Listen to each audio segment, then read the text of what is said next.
So once upon a time, there was a young lad who was traveling the world. His name was Dauntless Little John. And he was called Dauntless Little John because he was afraid of nothing. So Dauntless Little John is traveling and he comes across an inn where he hopes to spend the night. And they say to him, well, we don't have any rooms available, but if you're not afraid, you can stay in the palace. And he's like, well, why would I be afraid? And they're like, well, whoever spends the night doesn't come out alive. So Dauntless Little John, being Dauntless Little John, says, well, I think I'm good. So he goes over there. He brings his sausage and his wine and sets himself up to have a meal. He's eating his dinner around midnight, and he hears from the chimney, should I throw it down? And he's like, sure. So a leg comes down, like a disembodied leg. And he sips his wine. Okay. And then he hears it again. Should I throw it down? Okay, sure. Throw it down. Down comes another leg. Takes a bite of his sausage. And then again, should I throw it down? Okay. Down comes an arm. Should I throw it down?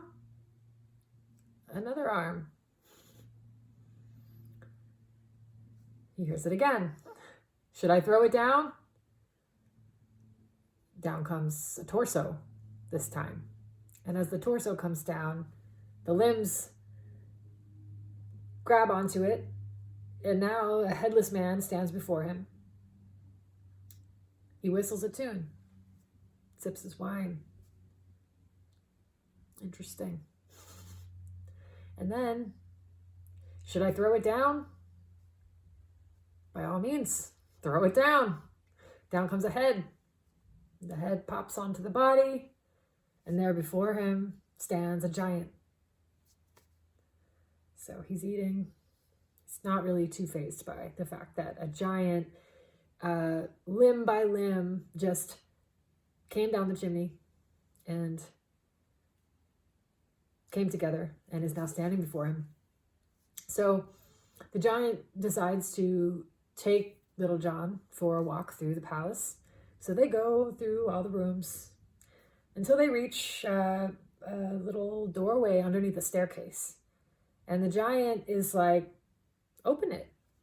And Little John's like, oh no, please, you. And the giant's like, no, you. And Little John's like, no, you.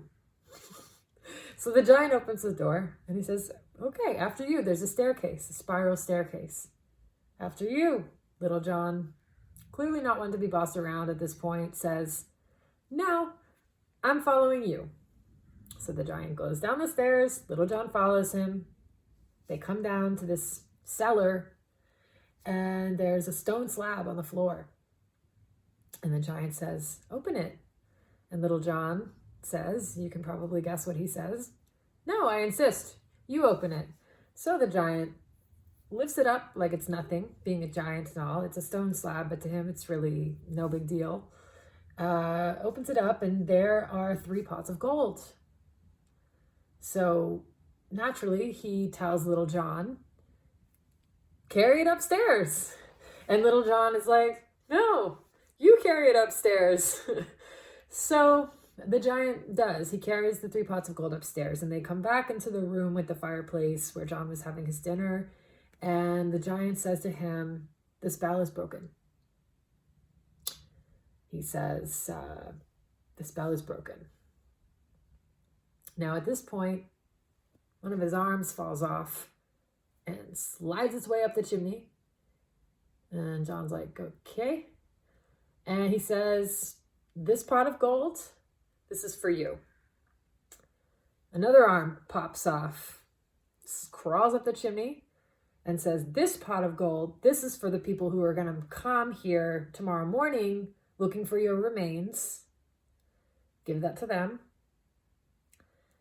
Then a leg falls off, slides up the chimney, and this pot of gold, now the giant is on the floor, this last pot of gold, this is for the first poor man that you see, give this to him. And then the other leg goes up, and the giant disintegrates, vanishes into thin air, and Little John is left. Oh, before the giant left, he also said that the palace now belongs to you. The owners will not be coming back. This is yours. And the gold is yours. All of it's yours.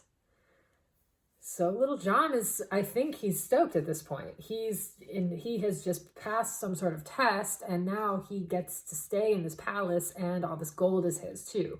So he's living life, and it's basically he's living happily ever after. Now one day he's hanging out, and he catches sight of his shadow, and he's so scared he dies.